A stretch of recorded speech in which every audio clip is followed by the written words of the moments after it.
Welcome to this video. My name is Marie, the Automation Junkie. Through this training series on SuiteDash, I'll take you from an amateur to an expert level. Let's get started. Today we're going to discuss two different toolkits. We're going to discuss projects and we're going to discuss the content menu. There's 4 different types of content items in here. We're going to utilize the landing pages and announcements as bonuses, but we're going to have the projects overview in the complete factor, speaking on just the overview of the projects, what the tasks entail of, and all the things in here. So I'll start with projects. So inside of projects are going to be the location where a lot of people will be collaborating with either clients or team members to focus on task-based items. So when utilizing the project itself, you can be able to create them on the whim by creating the basic information. So adding a project name, the status, you can have the start date, the estimated completion date, and everything on this list is very unique to this project. The other thing that you can do is assign it to a client as well as a secondary client. So when you assign it to one of these individuals here, you're able to assign it to that person. You can also add a client as needed and assign it there as well. You also can assign it to a teammate, teams, and a project leader. This is a great space to assign either their staff or yourself as that project leader. And then you have these task phase type of settings where you can use templates, which I always like to use because it just helps you to use the default settings as to what you normally would do for a certain type of project. And then you have the project economics, which will be the business sector if you create a value there, the value, and then it also gives you a base time spent. So this is like a setting an estimate if it's required. What also is great is that once you create it, you can single-handedly just create it and it just drops into the dropping list of all the templates, all the projects, or you can actually save and add automations. When you save and add automations, in this case, it's gonna pop back up to the screen because I didn't add a project name. So when you save and add automations, what it will do is just create those automations as well for it. So you can have the configurations done here where you can do any of the already known SuiteDash automations. What I like about projects is the flexibility of just being able to do task by task, but also adding as many tasks as you want. Inside of a project itself, you have these breakouts. You have Kanban view, which a lot of people utilize, which is like the column base. This is the one that I was referring to that you cannot change the actual task statuses. So it's not as customizable, but you can add a status if you want to make it a little bit more convenient for yourself. You also have the ability to drag and drop as you go through the process. So inside of the task itself, you are able to do a plethora of things. You can assign it to a person by dropping down here. It can either be assigned to yourself, team member, or the client itself. You can also do the baseline information of setting a due date. You can also add different information here, like if you wanted to do all these preset information. So this is what we did in the basic info setup. You can do priority level. Of course, these are all adjustable inside of the category build out that we had in the last video, but you're able to do the assignments, you're able to change the categories, you're able to add files to this actual task. You can do something which is really cool, which is add a follower. So let's say that maybe you want the client to follow this task. You can actually do that. You can also say that, hey, I want to get notifications as well, so you will be able to follow this task as well, so it automatically add you there. You can add comments to this as well, which is great, and the comments can be included into the email, or just you can take this all off and you don't have to have notifications sent about this task. It does show a task history, which is an audit form, which is amazing. I like the fact that you can be able to do that. And then up here, you can see that you have the ability to upload task files. You can create sub-tasks here. You can also show or hide them. I like the fact that you can easily just test one out and press enter and it creates them like a little checkbox. Inside of these task files as well, it just allows you to break down into smaller steps, but you're able to still, get through them with one big sweep of going down this, the list here. You also have a timer. So if you're working on this, you can set an amount of how long, you can set a title to it, but also the amount of how much you're going to pay per hour for this. And then you can bill them per this task as well, which is amazing. Then you can configure the automation. So the automations also, you can see it appeared here. You can add anything from once this is marked completed. You can send an email, a text message. You can change a custom value. You can add a tag. So everything is customizable in here. You can also copy this link and then send that to whoever you want to internally. But that is like the biggest thing about the task itself. It's a very With phases are another space to kind of create the stages of your project. So if you wanted to create a stage or phase here, it would be like test 1, and that would actually create that status as well. Here, you can add phases, assign them to automation. So it gives you the overall project management feel. You have timers, so you can see all the time that was tracked within the project here. You can add a timer as needed, and this is where, as I mentioned in the last video, the timer block that normally shows here that you can move up and down, that's where this is also useful to kind of assign it to projects as needed. You have a calendar. Because this calendar is going to be connected to each of the tasks, it will be connected to the due dates of the task. So if I had a task here, it would be able to show up here as well, as you're able to add an appointment based on this project because we're still in the project view. All files that are submitted within this project is going to show up here. It does allow you to show it based on like the connection of the client. So it gives you all of the items within Lily Test as a project. You can have all of that shared. You can do the public, and you can do all the other things that's there as well. Team chat is specifically to the team. So the team chat is going to be only the team communication. So if I were to create a team message, it would only showcase to the team. The client will not see it, but you can see who created it. You can see when it was created, and then you can reply to it here as well. Client talk is the same thing as well, but the client talk is going to be specific to the client, but the team has access to it. So it's the same thing where you're able to add the information, and once you add the information, the client will be notified via email, and they can come in, they can respond to it as well as any of the other team members. Notes is a place where you're basically able to jot down notes as you go. It's similar to a task, except it's just a note-taking feature, so you guys don't have to really think through, oh man, did I miss or forget something? It just gives you that entire overview there as well. The settings overall is going to be just designated to this project settings. I like the overview of, maybe you want them to have access to project files, things like that. So it kind of gives that overview there. And it's, again, associated with the specific individual project. So just keep that in mind as you're going through. Now I'm going to go over to my task, because my task will be a compilation of all the tasks that are assigned to you as the individual, and that is open, that is not completed, and things like that. You can add tasks here, and then the great thing that you can do, which I really love, is do all the same information that you would normally do there, and you can make this either private to you. You can, convert it and link it to another client or a user. You can do all of the same things that you can do within the project, just on this level of adding tasks to yourself. You have my tasks, and then you have all tasks, because all tasks will then show you any client task and team tasks that is open and available. Just keep in mind that it's only going to be accessible to the super admin, the admins, and the project managers. So if you are in that platform or that user level, then you'll have access to this. Anyone else will not see it unless they're assigned the task. So the project's overview is going to just give you the full overview of the project, as mentioned. The generators we're not going to discuss in this video here, but we're going to talk through it on a different level, because project generators are going to be what are known to be the automation piece.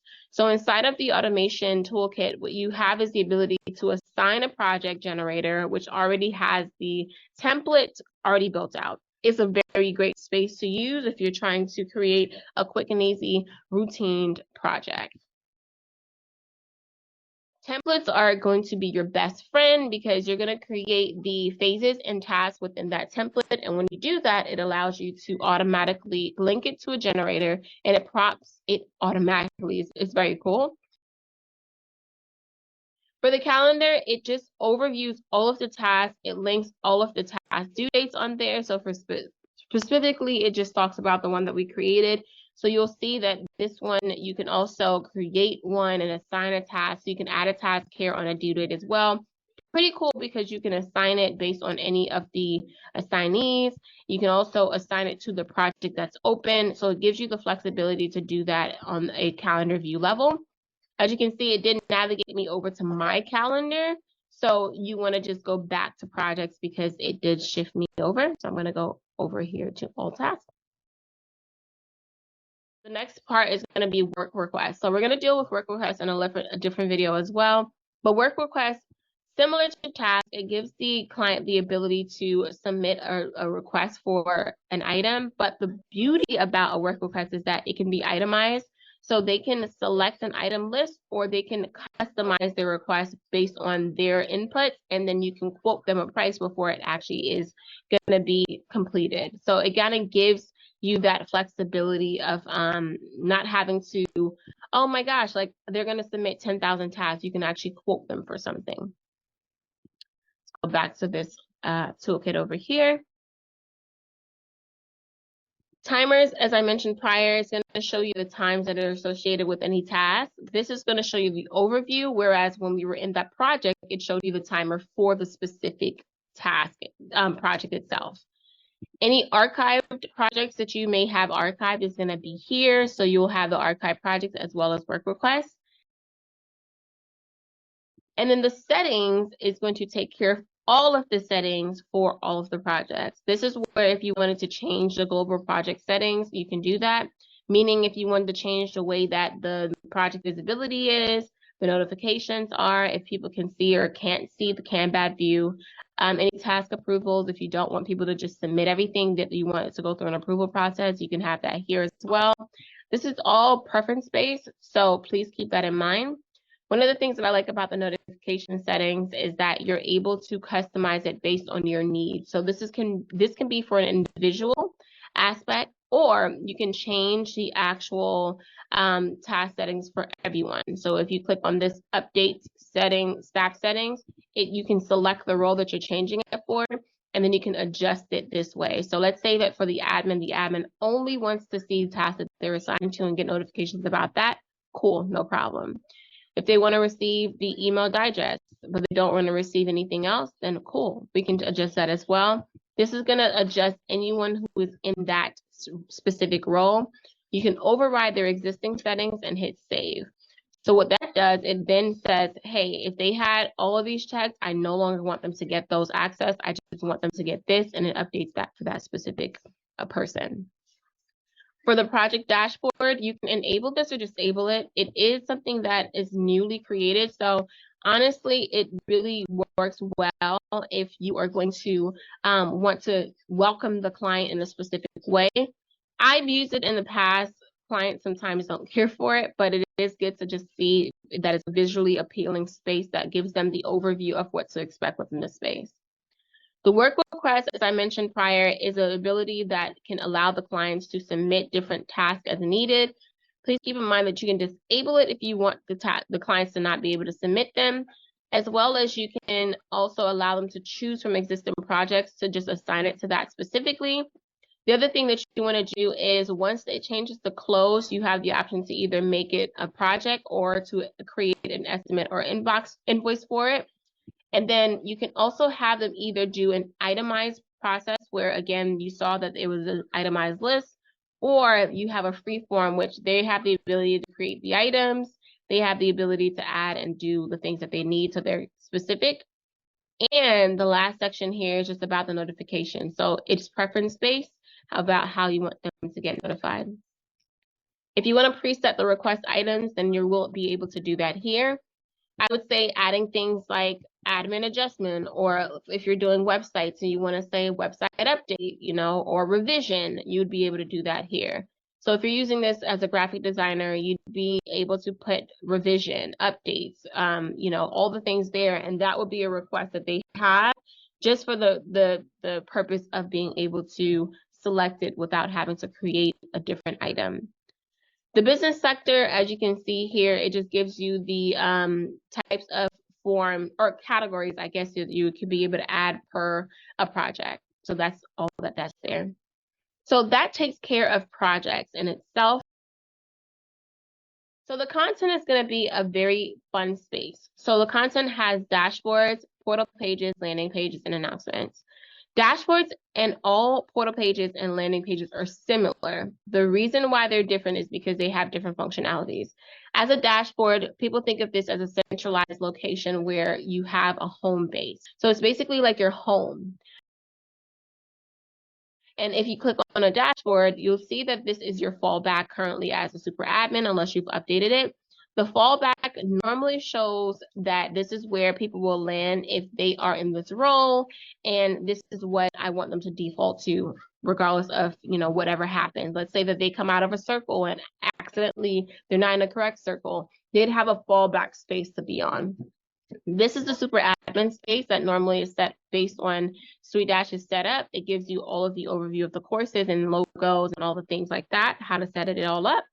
I like to keep this here for convenience because of the fact that sometimes you just want to just go to that space of remembrance, but it's also good to just, update it and have a different fallback set so that you have more customization and personalization. With dashboards, you are able to add them according to literally the type of client or priority that you want them to be. The highest priority means that this is exactly who it will always be assigned to. So even if you have a medium priority, it kind of like defaults at the highest level. So if the lowest level was by the role, which let's say all admins is going to be assigned this, if I say Marie is going to get this assignment as well, if let's say Marie's in a teammate, she's going to get this assignment because she's already assigned as a contact, which is the highest priority. Also, the admin would get it as well. The benefit about this, which is so cool, is that you're able to actually get all of the actual elements that are able to be used on all of the landing pages, portal pages, and these dashboards. So you get these amazing text blocks, which you can also use as embeds because you can use that as the HTML embedding right there. You have the ability to add roles as well. So I wanted to start there. You have really great customization here because even if I want to get a one row and let's say, I actually want to do 4 rows instead, you can do that. And this is interchangeable. So you can always make adjustments as you feel. And as you can see, I think the recommendation is to kind of create flexibility as needed. But if you wanted to add multiple rows and then you wanted to add different styles of rows, you can make this very flexible and just customize it the way you want. Inside of these elements, you have different types of blocks. So you have anything from a text block, which is going to be a lot of text information, right? Or embedding. You have the empty space, which is just going to space out the space that you need.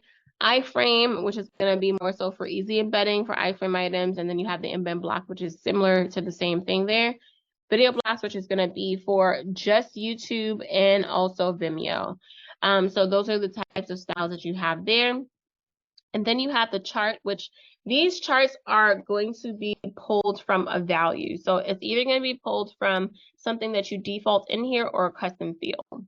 So anytime someone's like, oh, I want a chart on my dashboard, that's cool. Is it going to be a set amount that you're updating each time, or is it going to be a custom field that you need to be able to update based on a custom field? That, those are the 2 options that you have. In this case, I don't have any custom fields that have numbers in them, so it wouldn't show up here. But I'm going to go through what the elements are first before I actually diving into the styling options that you have with each of these elements. You have the inbox block, which is going to showcase all the invoices that are within their platform. You have the announcements block, which is another part of the content, which I'll show you in a second. And you have the welcome block, which is a default kind of welcoming the users to the space. You can add your own image or you can use the stock images that are here. And then you can customize the welcome information here, as well as the height, the width, and all the alignments as well. You have the ability to also add some more features, which is single image. So with a single image, this is a cool feature you can do. You have the ability to add their salesperson, their coordinator, the staff custom image. You have their images here that you can add, which is really cool. So whatever their default image is, if you wanted to pull that in, you could. You have a separator, you have a button. So the button is also pretty cool because the button is going to detail any of these following list outs here that we'll talk about a little further. And these buttons are customizable and personal preference. So if you had a start navigation menu, we're going to talk about what that looks like. Portal page, if you want to specifically navigate to a certain portal page. You have the project itself, if you wanted to select a certain project or show the most recent project assigned to them. The navigating to the calendar, a pop-up button, if you wanted to navigate them to sending a message, even creating a new work request. If you wanted to help them with navigating to their shared folder, their billing section. So it literally is a plethora of things. One of the cool things as well is the location for them to have the awaiting my signature. So if their documents is navigating into things that are awaiting their signature. You also have the ability to do the trigger auto template, which we talked about in the last video, and you can direct them to a new URL itself. A lot of people are going to utilize this one, and so with this button, you can also connect it to an auto template, customizable. So if they click the button, you want to be alerted, you can get an email sent to you. So just say, hey, somebody clicked this button, which is pretty cool if you want them to, if you want to just be notified when someone does something special. You can change the size and the width and the height of something if you want to change it, and you can change the alignment. So as you can see, this is the button. The duplication option is really great because instead of having to reset everything, you can just make that duplication and then edit it as needed. I'm going to show you a little bit more of the elements, and I'm going to talk about styling. So you have my blocks, the blocks for the task, which is going to relate back to the project or your task rather. That is something that I like because of the fact that you can literally see all your tasks on the dashboard. You have your activity stream, which is going to showcase literally all the activity within the portal itself. So you can see everything from the dates and who did it and where they did it in. So that's pretty cool to notate. And then you have the upload block and reporting. So reporting is going to showcase the client's, the project, the office, and the file. So remember, office in this case in our portal is finances, but you can toggle these on and off if you chose to. And since I'm here, I'm going to show you what the styling options are as well as the access options. So for styling, if you wanted to change the border color, you can do that. If you wanted to change the style of the border, you can do that. And if you wanted to add like a thickness to the border, you can do that here, as well as the background. So the background is going to control just this block. All right. And then also the text color, if there's any text within the block and you want to control that, you could do that there. And if you know coding, then great. And you can customize that text color there. The difference on hover is going to just say if you wanted to, for example, when a block was hovered over, that it changed the color, then you can change that as well here. So I'm going to do all of those there, and I'm going to come back to this. So as you can see, let's go ahead and preview this. This preview button to the left, the right, I'm going to show you what that did. So one, you can see that I have a couple things. I have the border around it. I have the black background, and then my actual numbers are red. This doesn't showcase the hover, which is completely fine in this sense, but I can preview it as an admin. I can preview it as a client, so they can see, you can see what they see basically from their visual aspect of it. What I also like about this is just the ability to hide it from certain people. So if you go into edit, you can change the access and say only certain people can see this. So of course, with this block, you only have the ability to add 2 people because this is a CRM related item. So you have the ability to add it either to the super admin and the admin, or just the admin, whatever you feel. And then also keep in mind that you can also hide it from those people. So you can show it from them, show it to them, or you can hide it to them. And then you can do it user specific. So if you wanted to just show it to Marie and not the admin Marie, and you could do that as well. Every block element has that. And I'm going to show you even with the column settings, you have the ability to do the same border feature. You have the background color, and then on hover, I can change it to a different color if I wanted to.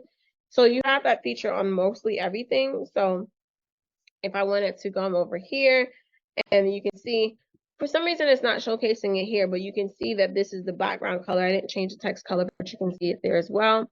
So all of these items, it kind of, if you clicked on this, it took you to wherever I pressed the button for. So that's pretty much the overlay of the elements. We'll do a bonus video of me creating some portal pages so that you can see how that works. The preview, again, as you just saw, allows you to preview it. This settings button allows you to update the settings, so everything from the name to the priority. This styling option is the overall styling option. A lot of times I like to set either a background color or an image. I'm very big on images for backgrounds because it just helps with the overall visual aspect of it. You could do it for both the regular view and then the dark view as well. And then you have the ability to add some text. Like if you wanted to change like the actual texture of it, you can do the pattern. Let's say I wanted to do some squares and then I wanted to change the actual texture or whatnot, you could do that there as well. On top here, the change/hide the contact card is important. By default, I like to have that it hides the contact card so it doesn't show like this dashboard name and things like that. I do that for everything. So in this case, if you guys want to see what I just did with the background, this looks crazy, but you're able to see that I added this background texture on there, and it just displays on, you know, majority of it here as well. The other thing that I like to do sometimes is just change the color altogether because maybe I want it to be all red instead. So that changes the background for items that don't have an image. So it's all black there, it's all red. So it showcases it in different ways. You can also do the great thing of just creating a template, and because we are going to be amazing, we're going to give some templates so that you guys can be able to just do that yourselves. But the templates are able to be loaded, so you can select the template and then just. So we're going to go over to portal pages. You're going to ask, well, what is the difference between a portal page and a dashboard? Nothing. There are a few differences, but they're pretty much the same. The great thing about portal pages is that you can actually convert them into a dashboard. However, with a portal page, it literally has the entire same functionality and the same features. It's just more of a unique portal design rather than a home base. That's how I can think of it. With these, you have different settings as well. So let's starting from the top, you can assign them either to a contact or client or a circle. And then in my case, it's a group because remember we changed ours to group here. So I can assign it to those individuals or a specific client or both. And then if I wanted everyone to see it, I could just assign it to all. And then if I wanted to showcase it to the staff as well, then I'll be able to do that here as well. And then you're able to add a menu group. So the menu group / category is going to be specific to this type of this portal. A dynamic menu just means that it's going to be able to be a drop down. So what you'll see is it will be called inventory. And then from inventory, you'll have the actual menu name or the page name, which is going to be the portal title here. And then also the actual menu title. If you unhide this just what it does is it just creates the actual menu of the. You're going to see it show up on the left side when you are looking from a client's perspective or a staff member's perspective. And it'll show up under my pages or whatever name you have, just as I mentioned. So the inventory and then portal. I don't like this because I want to create custom menus. So I normally hide it. And when I hide it, I like to make sure that I then do two things. I'm going to wait to pause for down here, and I'm going to show you this right side first. So the preview, again, is just going to be to preview it. You can assign this as a start page, meaning this will be the first page that people see, and they can also see the dashboard. So remember, their dashboard is like their home base, but their start page is where they come in, they see first. So this will be a start page that can be assigned to, again, either a contact, circle, team, or all. Okay, so you can assign that to them. And then for this portal page, the styling options that I always default is I always completely hide the title bar and the page title. So when they come in and they see this, they don't see this word saying, hey, this is going to be your blah, blah, blah page. I just like to hide it. You can keep it if you want to. It's just personal preference. The other thing that I like about this is just notification. So you can send an email notification to all assigned individuals to just let them know when changes are made. Don't really know if you want to do this unless it is something that's going to be needed in the future for when you're saying that you're going to update like an item on here and you want someone to know that. So every time you hit save, they're going to get a notification. You can also load templates here as well, which is going to populate whatever template that you're doing. And then this bad boy here, as I mentioned, is another block. In this case, I've embedded an iframe because you can embed iframes in a text block, but you literally have the same functionality. So you can add columns based on how you want. And then in those columns, you're able to add buttons and all the other items here. So you can see that in this, the difference is that you don't have that welcome block because it's not specifically a space where you can add a welcome, but you do have the ability to add all of these functionalities. So it gives you the same type of layout, just without that welcome block. And a few, I think it's like 2 or 3 other items that I can't recall right now, but you can do some comparisons. I like the fact that you can do it this way. I just think that it just gives you more of a liberty to do that. When you hit save, this bad boy is now saved. And again, as mentioned, you can be able to convert this to a dashboard. So the great thing is that you can go over to this dashboard right here, and now you're going to see that portal is over there. I don't necessarily like to do double work. So if you do that, then it just makes it a lot easier. And then if I wanted to say I wanted to delete this, I like to save things as templates before I delete things because maybe I didn't mean to delete it, but I really wanted to do it in the future. So now it's going to be a template for me to utilize in the future. So to sum that up, it really is going to be the same type of vibe, which is really cool. I'm going to skip over the landing pages because that's a bonus. The announcements is pretty self-explanatory. It's a pop-up, but it's not a pop-up. It's more so a space to kind of send announcements. You can make it a sticky announcement, which just means that it's always going to be at 0, meaning it's always going to be the first thing people see, versus it being like moved down each time a new announcement is made.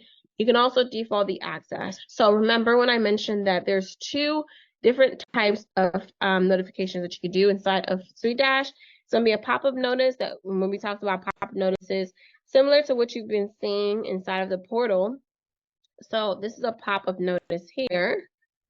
So if I were to put this here, this is a pop-up notice at this side here.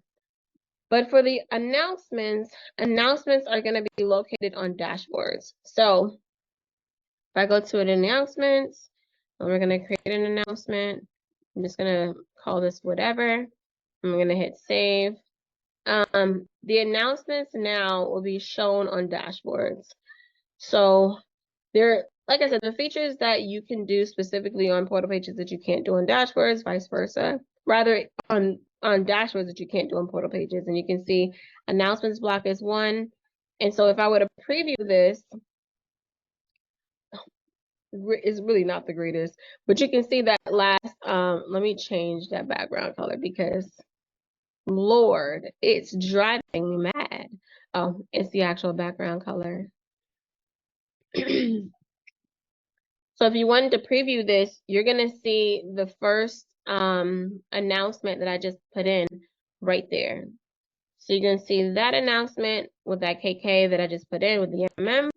And that's where this is. So it doesn't change. It's kind of like planted here. So those are the biggest difference about the announcement.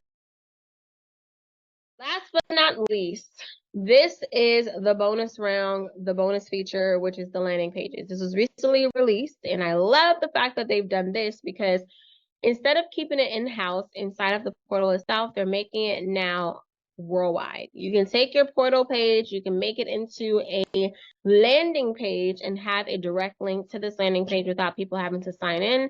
You can also have an SEO option where you can do a title tag and a meta description so that it's literally worldwide searchable on Google. You can create the title and all the things. And of course, you can add all of the different blocks. As you can see, there's a few missing, but it does give you the ability to still do all of the customization because it's pulling from the data inside of here. You have the ability to still do the templates, so you can load templates as needed, and you can utilize the templates as you feel. And then the styling options, again, the default is just to hide the contact card because that's great. And then you can create a custom primary background using custom CSS. The page options, what I've noticed thus far is that it only gives you a very long direct link. It doesn't give you a friendly URL. So I'm wondering if they're going to change that in the future, but at this moment, I don't see that they have. I have not had any issues with it. I know that once you publish it, then it does go live and you're able to copy the link and then you're able to preview it as regular and normal. So that kind of gives you that. You should be able to just copy the embed link. And I don't know if you knew this, but if you click on this, it takes the placeholder information. And then let's come here and let's just add it here. So this is the form. And let's save it, which will reflect on the actual link that I already copied. And let's see.